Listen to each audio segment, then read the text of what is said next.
Y'all know that song that the handbell choir played?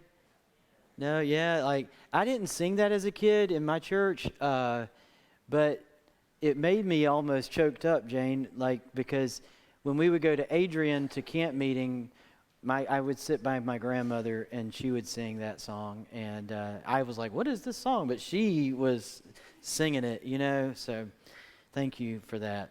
So we're going to talk about money for the next 2 Sundays, okay? Okay? All right.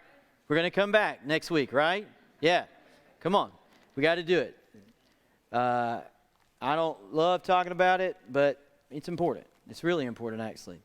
When I was in seminary, Shelly and I, we lived in Atlanta, and we served at Kingswood Methodist in Dunwoody, Georgia. And it was a pretty affluent congregation.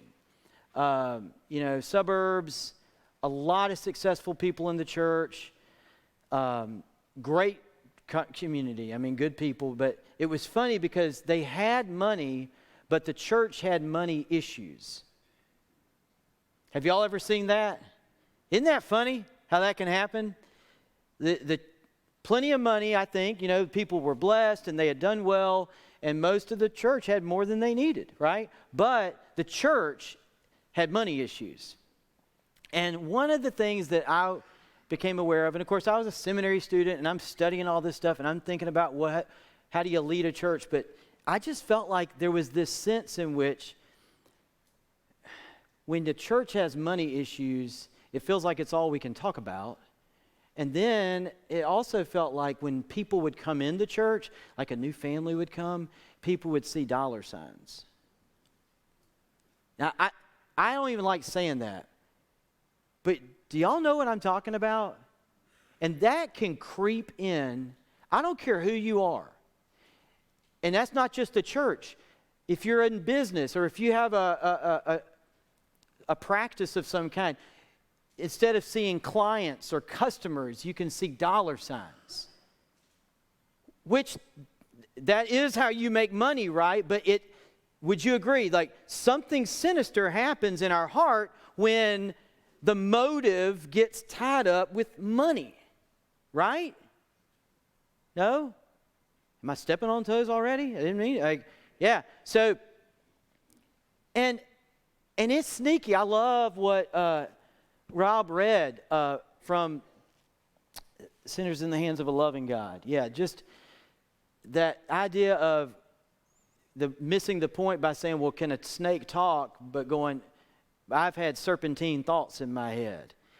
Money, you talk about serpentine. And y'all know this. Every one of you knows this, that money matters because it has a snake-like power over everybody, over you, me, I don't care who you are. So we were in Kingswood, we did youth ministry, and they had this thing there where they would do like a mystery, they call it like mystery night, or mystery trip. So on maybe once a month or once every 2 months for Sunday night youth, it would just be in the bulletin, mystery trip. And so they didn't know, you wouldn't know what we were doing, but we would take them, usually something fun. And one time we had this idea, we loaded them all up on the vans and we drove to the back door of the church where the kitchen entrance was, and we brought them all in there and we made hundreds and hundreds of sandwiches. And then we drove to downtown Atlanta to the Atlanta Men's Homeless Shelter. Now, I've told this story before, but I don't have that many stories, okay? So, and it's a good one. And you probably weren't listening anyway. But it was truly a cool moment. And I'd never been there. And we're taking this youth group, and we walk into this huge, huge room, kind of cinder block walls. There had to have been 350, 400 men. All men, men's homeless shelter. And almost all of them were black. There was not entirely, but a very large amount of the room was black, and our youth group was entirely white. And so we were affluent, well-dressed, suburb white kids from Dunwoody. coming to the Atlanta Men's Homeless Shelter. And I'll be honest, we walk in that room and it's intimidating just to be in front of that many men. I don't care what the situation. And they had this like awful little television. The Falcons were playing at the time. Falcons game is on this little awful television on like a terrible table. And there was a speaker that was not any good, like a, just kind of like a megaphone kind of to the room. Well, then they cut the volume off and they hand me a microphone, attached to this awful sound system. And so everybody's like annoyed. Like, why are you turning the game off, And so that's not good when you're about to. And they wanted me to introduce our youth group and tell them that we're to say a blessing for the meal because we had come to serve. And in that moment, I summoned my inner Bobby Gale, who I've talked about before, huge influence on my life. I love this man. So when Bobby would take us to Katrina recovery trips with the youth group, they had the FEMA trailers. Remember the FEMA trailers? And so a family would be out front. We'd get there early in the morning. And Bobby, if the family wasn't out, he'd go knock on the FEMA trailer door and have the family, whoever was living there, come out. And our group of teenagers from Warner Robins, Georgia, and he would say, we're going to have a prayer blessing today for this mission. This is a mission project for the Lord. And he would say, now listen, these are not good people, okay? And the people in the FEMA trail, the people that we were there to help were like, what? We are not here because we're not any good. They're not any good. These people are no good, but we're not here because we're good. We're here because we love Jesus, and Jesus is good. And we just want you to know we love you. And then he would say a prayer, and we would get about our day. So in that moment, I didn't know what to do. And he handed me, I didn't do a Bobby Gill impression in that moment, but I just grabbed the mic and I said, hey, guys, I just want to tell you we're here from, Kingswood Methodist Church in Dunwoody, and I want you to tell you that these kids right here are not any good. And they're all like, they're not good kids, and we're not here because we're any good, but we're just here because, we love you guys, and we love God, and we want you to have a meal tonight. We're going to pray for you. And I said a prayer, and that was it, right? And then we went down into this other room where they would come through to get their food, and I was standing next to this. I was in the line of like getting the styrofoam plates apart, and then this lawyer was next to me, and she was like this high-powered Atlanta attorney. I think she went to an Episcopal church, if I remember. And I said, hey, thanks, because she was there like every week. And I said, thanks so much for letting us come. This is so great. And she was like, yeah. And I was like, well, I really appreciate what you do. She goes, look, I don't want to be here, okay? I don't like this. And I was like, okay. She's like, I'm not here to help them. I'm here because I need to be here. This is saving my soul. And then she was just grumpy. And she was like, here, you got to take the plate. And she was showing me what to do. And don't give them too much. We got to feed all these. She was good at managing the food line.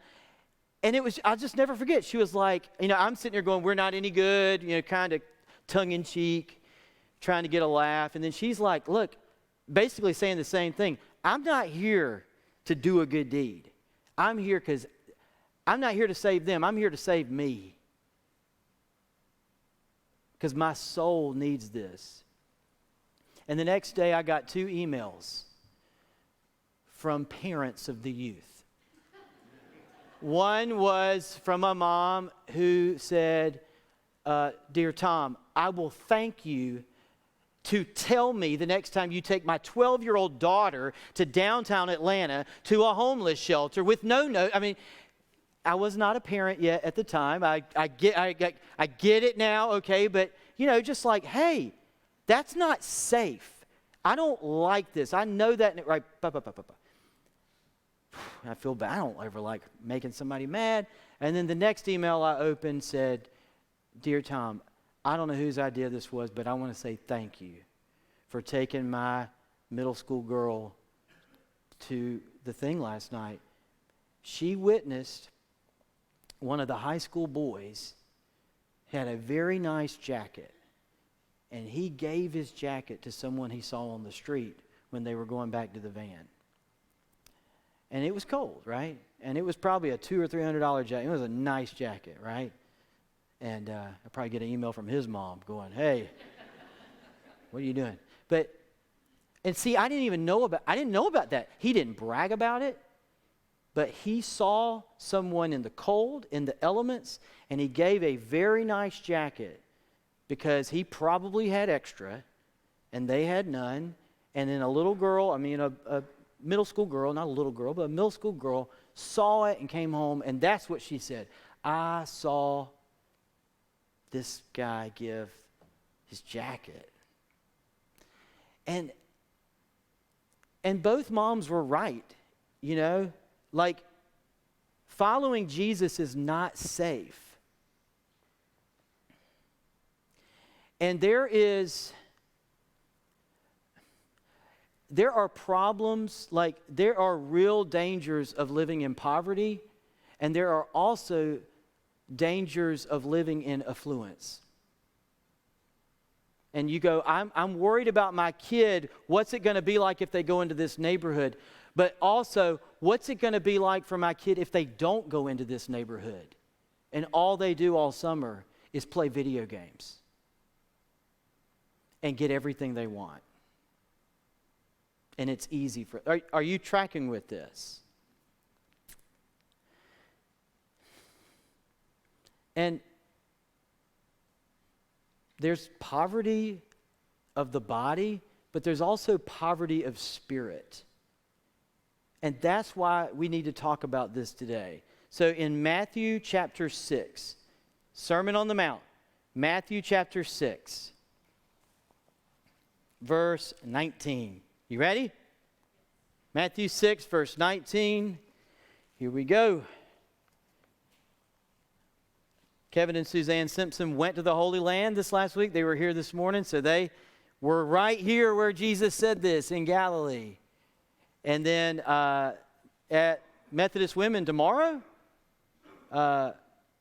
somebody's presenting. Yeah, Dale. Dale's presenting on a trip. So just kind of cool to think this is a real place where a real Jesus said these words. Ready?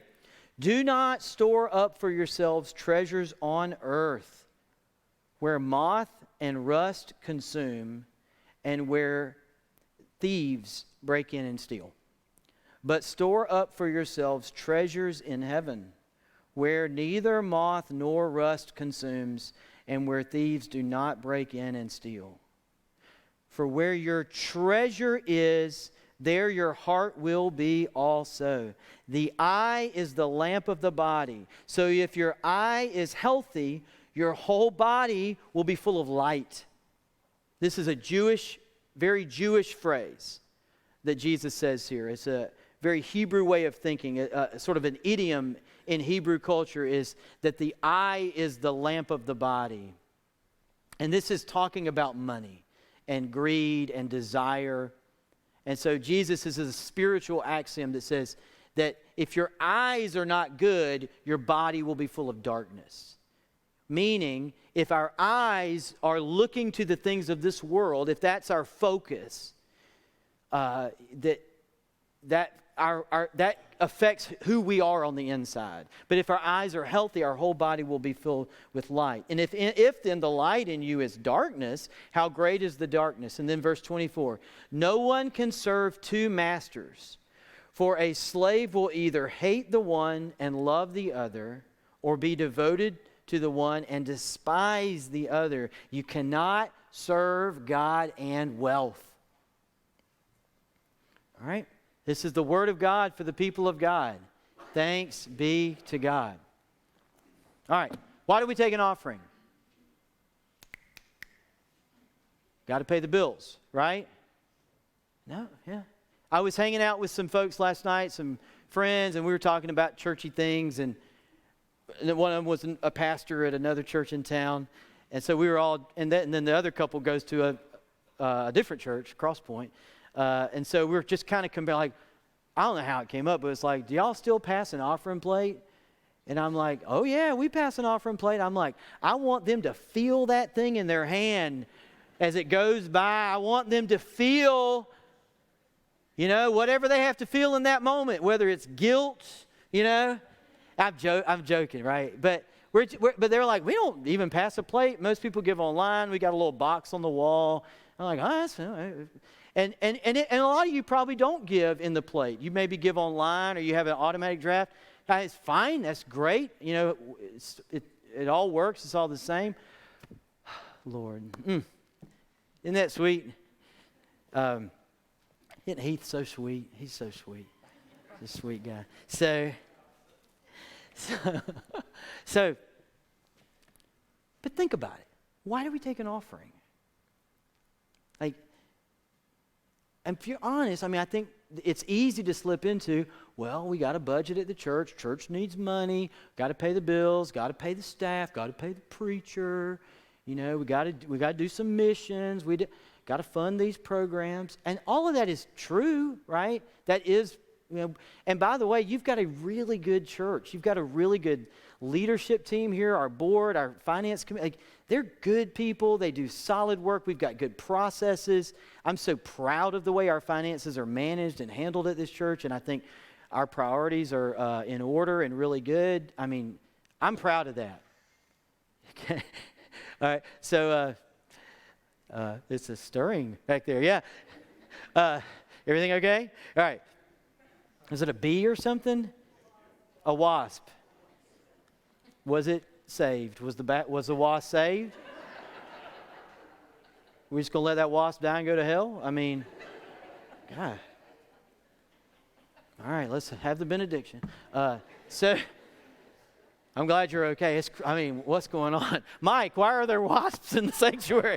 Right? What's going on here? Can we not deal with that? All right, so. I have never seen a talking snake, but I have seen a wasp in the church. All right, so we, why do we take an offering? And here's what I got to tell you. It's for God. Like, it is spiritual. What I need to give an offering. I, Tom Caruth, and my family, Tom and Shelley, we need to give to God. We need to give, and we do. We do. All right? But it is a good question. Like, what motivates human beings to give an offering to God? When was the very first offering in the Bible? When's the first offering? Shout it out. Come on. Genesis, yes, right? What is it? Cain and Abel. Really quick, chapter 4, Cain and Abel, you had Adam and Eve, you had the talking snake, and they fell, and then the very next chapter, Genesis 4, look at this. If I can find it, where is Genesis 4? There we go. Now the man knew his wife Eve, and she conceived and bore Cain, saying, I have produced a man with the help of the Lord. Next she bore his brother Abel. Now Abel was a keeper of sheep, and Cain a tiller of the ground. In the course of time, Cain brought to the Lord an offering of the fruit of the ground. And Abel, for his part, brought of the firstlings of his flock, their fat portions. And the Lord had regard for Abel and his offering, but for Cain and his offering, he had no regard. I remember as a kid just going like, that's not fair. When the first time I read that, I thought, what did Cain do wrong? It's a good question. It doesn't really say. It's implied, not subtly, but it's definitely implied that Abel gave his best. The firstlings, the fat portion, so that's a way of saying he gave the very best. And so it's implied that Cain didn't. But it wasn't about Abel, but Cain made it about Abel. Isn't that funny how we do that? There's something wrong with us, but we go, right? Cain was very angry and his countenance fell. The Lord said to Cain, why are you angry? And why is your countenance fallen? If you do well, will you not be accepted? And if you do not do well, sin is lurking at the door. Its desire is for you, but you must master it. Y'all, do you see how before this awful thing that happens next, God was not pleased with Cain, and then he loved Cain enough to parent him, to father him, to say, hey, why are you mad? Why are you looking like that? If you do well, it'll go well for you. And if you don't sin, he's warning, right? I can see what's going on in your heart. And sin will take advantage of this, and it's desirous for you, and you've got to master it. And y'all, I believe that God has that same feeling towards every single person in this room, every single person watching online, me, you, that God's like, Tom, hey, if you do well, but if you don't do what you know is right, watch out. God cared about his heart. Where your treasure is, there your heart will be also. And God knows that Cain's heart is not okay, and he comes to him lovingly enough. Isn't that what? But here, why'd they give an offering? There was not like a commandment. They just did. Maybe, I don't know. It's not in the text. All we know is Adam and Eve had Cain and Abel, and then they had crops and sheep, and they gave an offering. Because there's something in the human that knows that the blessings are from God, and that I owe God, like I owe a debt of gratitude to God.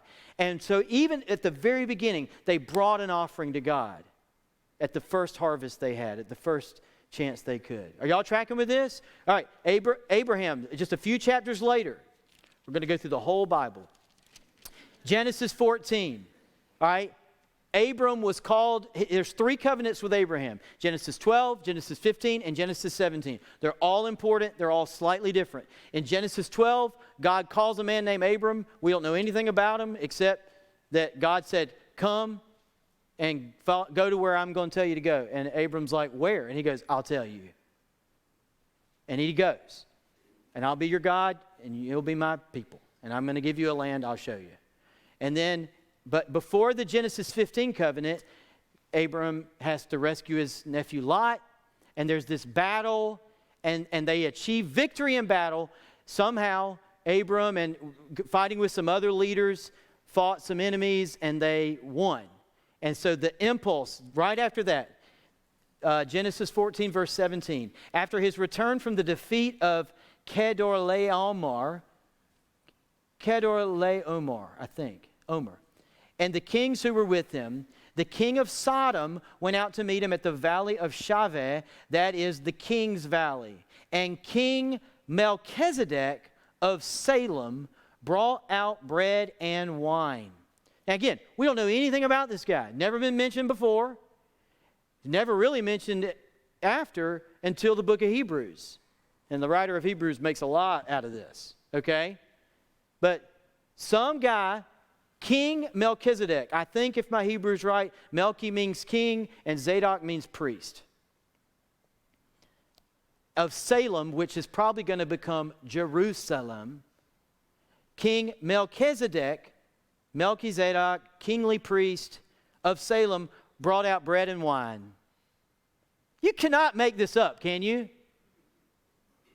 See for yourself. I mean, King Melchizedek, we don't know who he is, but Abram, very early in the story, there's no sacrifices yet commanded by God. There's no Torah. But somehow Abram goes probably up a mountain to a high place, and this King Melchizedek, priest of Salem, brings out bread and wine. He was priest of God Most High, El Elyon.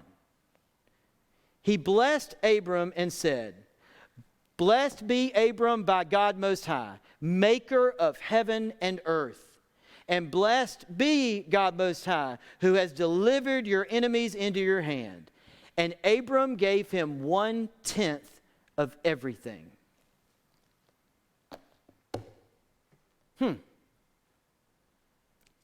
Why? Where did that come from? I don't know. But I could keep going through the Bible, and guess what comes up? Over and over and over. The tithe. God had regard for Abel, but he did not have regard for Cain's offering. And then Abram, apparently unprompted, but knowing God has blessed me, and then there's this priest from God Most High. Here is 10% of everything I just got is yours. I'm giving it to God. The story of the preacher, new to a little church, maybe a church in the Wildwood, I don't know. And they told him that there was a couple that lived way out in the country, and they were pretty poor, and I think one of them was sick, and so the preacher rides out to visit them at their place, and it is really run down, and it is in bad shape, and it's like dirt floor, and clearly I think the wife is sick, but they're very kind and hospitable, welcome. He said, I'm the new preacher, I'm here, I'd just like to pray for you, I wanted to meet you. And they said, here. And as they're leaving, the man gives the preacher a little bag with pennies and nickels and dimes in it, and says, hey, this is for the offering at the church. And the preacher's like, man, the church is good, and I know they want to bless you, and y'all are struggling, and she's sick. And he says, no. He said, that's not mine. That's the Lord's. That's for the offering. That's the Lord's. I can't keep that. I want to have that kind of heart. That I just know everything is from God. And everything belongs to God. And the tithe, we're going to talk about this, okay? It's all through the Bible. God says, bring a tithe. And a tithe is not whatever you decide. A tithe is a specific amount, 10%, which is cool because you just move a decimal over, right? If it was like 12% or 15%, it would be really hard to do the math, right? But some of you can do math in your head, and this one's one that you can do. Dave Ramsey, if you're struggling with financially, if you're up to your eyeballs in debt, if you're like freaking out on the inside right now, the last thing you want to talk about is money, man, sign up for a Dave Ramsey class. Do Financial Peace University. That guy gets on everybody's nerves because he tells the truth and he's annoying, but it's good. There's stuff out there that'll help you. But Dave Ramsey says this. He says personal finance, managing your money, is 10% math and 90% looking in the mirror. There's a little math involved, so you might have to get someone to help you if you struggle with math, right? But mostly, how you handle your money is not about math or QuickBooks or Quicken or Excel spreadsheets or the latest app you got or talking to your financial advisor or here's what the investment banker said or what the stock trade, how's the Dow, no. Mostly, money is about looking in the mirror. You know it, and I know it. Shelly and I tithe. I'm not bragging. We were taught to tithe. Both she and I had fathers and mothers who worked hard, who saved responsibly, and who gave the first 10%. They modeled it, and they taught it, and they expected it. So when we got married, it was not a hard thing. I mean, it was not really like a tough pill to swallow for us to tithe, and that's what we've continued to do. But I got to tell you, every year when you get the new bills and they change the rate, and maybe you get a raise if you're so fortunate, and so we have to do we got to do the pledge card for the church, so we got to do our math, and we get together, and she's really the treasurer. She does most of the bookkeeping for a lot of reasons, and she's way better at that than me. And I'll tell you, every time, this always happens when we figure it out, and it's like, how much is 10%? And I always go, woo, because it feels like, how are we going to do that? It does every time. And I'm like, we got homecoming dresses, and we got a car, you see what I'm saying? And if you wait till you get all your bills figured out, and then, it will not work. I'm telling you. This is an act of faith and obedience, so you have to do it first, and you got to commit to it.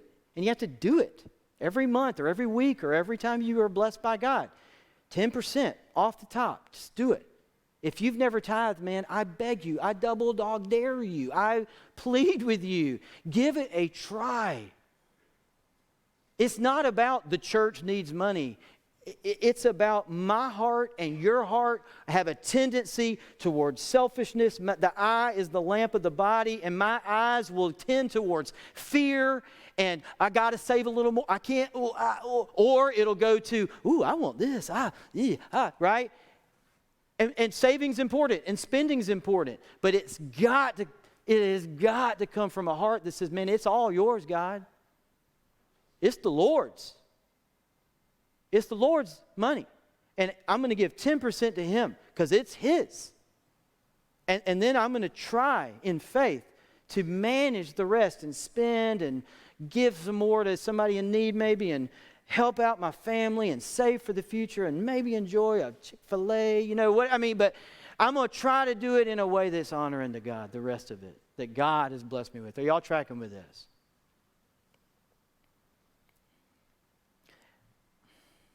I beg you to give it a try. I hope you'll come back next week, all right? And because, guys, money has the power to bless your life, and it has the power to ruin your life.